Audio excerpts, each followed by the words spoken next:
Video is on exercise 90 A-level maths pure 2 textbook. Question 3 has 3 parts. Part A. Find the value of dy by dx at the point 1, 8 on the curve with equation y is equal to x squared times 3x minus 1 cube. So as you can see, parts A, B, and C are the same with different numbers and equations.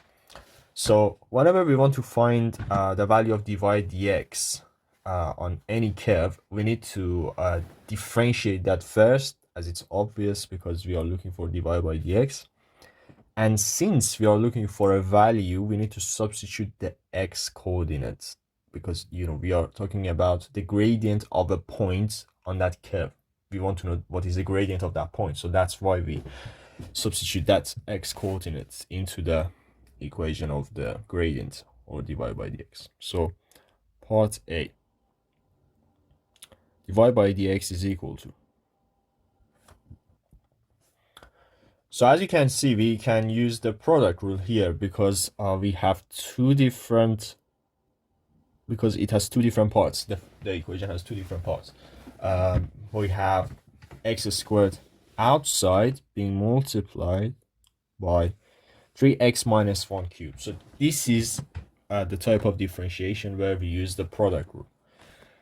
So the derivative of x squared is 2x.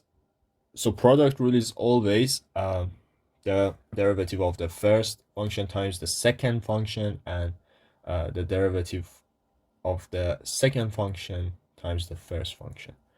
Or it also can be written in this way as well. So of x times g of x. So we want to find the derivative of f of x times g of x, which means the product of two different functions. So this is equal to f dash x times gx plus f of x times g dash x. Of course, the order here doesn't matter, and you can first just do f of x times g dash x and then this one, but I prefer this form that I wrote here. So now we are going to use the product. 2x is the derivative of the first function, and this we just write down the second function plus, now we write the first function times the derivative of the second function. So second function differentiates to 3 comes down, and the derivative of it inside is 3, and now 3x minus 1 to the power of 2. So we use chain rule, and on my videos which were on chain rule, I did many examples that we had to differentiate. This is basically the fast way of differentiating functions by chain rule. And so yeah, this is now dy by dx. So we need to substitute 1 into this equation to get the value of the gradient. So we can write that when x is 1, dy by dx is equal to. So now it's just a matter of substituting 1 into here and then calculating that. So we are going to have 2 times, so let's write with a different color. So it is 2 times 1 times 3 times 1 minus 1 cubed plus 1 squared times 3 times 3 times 3 times 1 minus 1 squared, and this is equal to 52. This is the final answer. B, y equals to 3x times 2x plus 1 to the power of a half. Again, it's the same process. Dy by dx is equal to the derivative of the first function, which is 3 times 2x plus 1 to the power of half, plus now the first function, which is 3x, times the derivative of the second function. A half comes down, and the derivative of inside is 2. This times 2x plus 1, and then the power minus 1, which is, so a half minus 1 is minus a half. And this is the derivative. So in the next step, we need to substitute 4 into this equation to get the value of the gradient at that point. So when x is 4, dy by dx is equal to, again, we just substitute the value of 4 into the equation of the derivative, and by doing that, we should get 13 as the gradient. C, y is equal to x minus 1 times 2x plus 1 to the power of minus 1. Again, the same process, dy by dx is equal to x minus 1 differentiates to 1 times 2x plus 1 to the power of minus 1. And now we write the first function and the derivative of the second. So minus 1 comes down, and the derivative of inside is 2. And then 2x plus 1 to the power of minus 2, because we do a simple subtraction. Minus 1 is minus 2. And we should find the gradient when x is 2. So when x is 2, dy by dx is equal to 3/25. So we substitute 2 into the equation of the gradient, and we should get 3/25 as the final answer.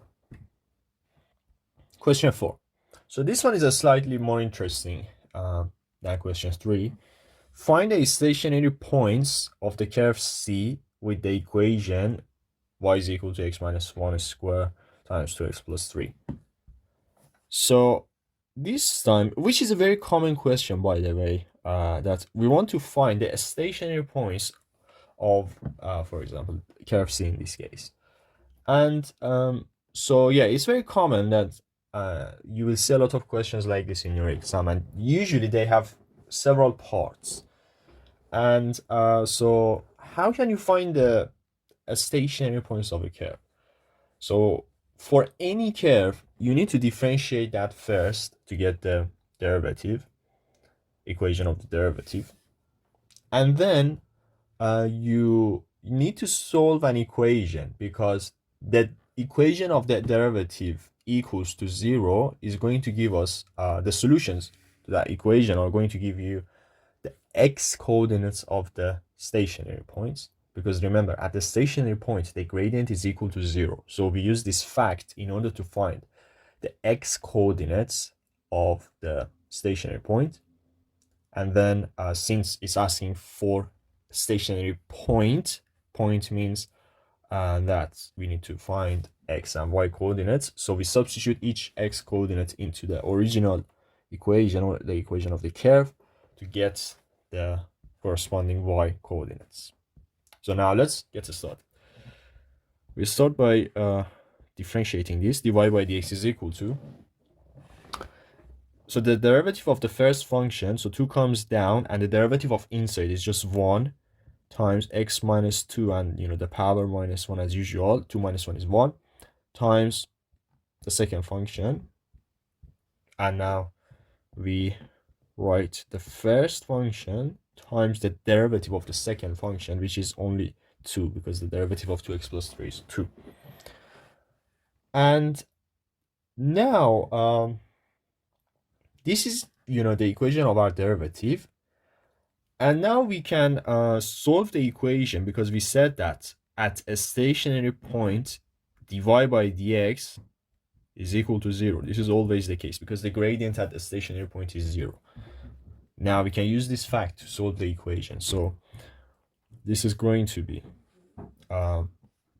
2 times x minus 2, 2 times x minus 2 times x plus 3. I'm just writing down the equation of the gradient, plus 2 times x minus 2 squared is equal to 0. Now let's solve this equation. So it's very tempting to expand all of these brackets and then go for solving, but we have a much simpler option here, which is factorizing. So we have a factor of 2 and x minus 2 common in both sides, which means that we can take a factor of 2 times x minus 2 out, so that we will get 2x plus 3, and then only just x minus 2, because here we have 2 times x minus 2 squared, so we only have x minus 2 from that side, and this must be equal to 0, so we can simplify inside. So 2 times x minus 2 times, so here 2x plus 3 plus x minus 2, so 2x plus x is 3x, 3 minus 2 is 1, is equal to 0.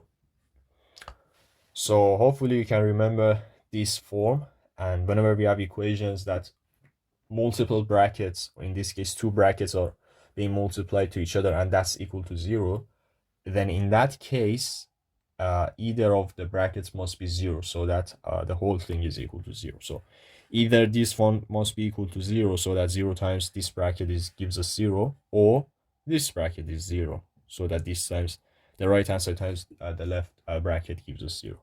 So we should check both of the cases, and that means we write so either 2 times x minus 2 is equal to 0, and in that case the solution is 2, or 3x plus 1 is equal to 0, so that the solution is minus 1 over 3.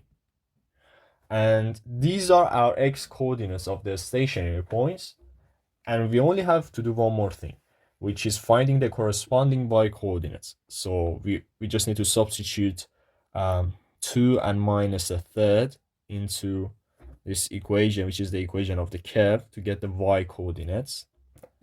And for when x is equal to 2, the y coordinate is equal to 0, and when x is equal to minus a third, the y coordinate is 343 over 27. And that's it for this question. So we can write this as 20 and minus a third, 343 over 27 as the stationary points. That's it for this video. Thank you for watching. Make sure to subscribe for more videos. Good luck.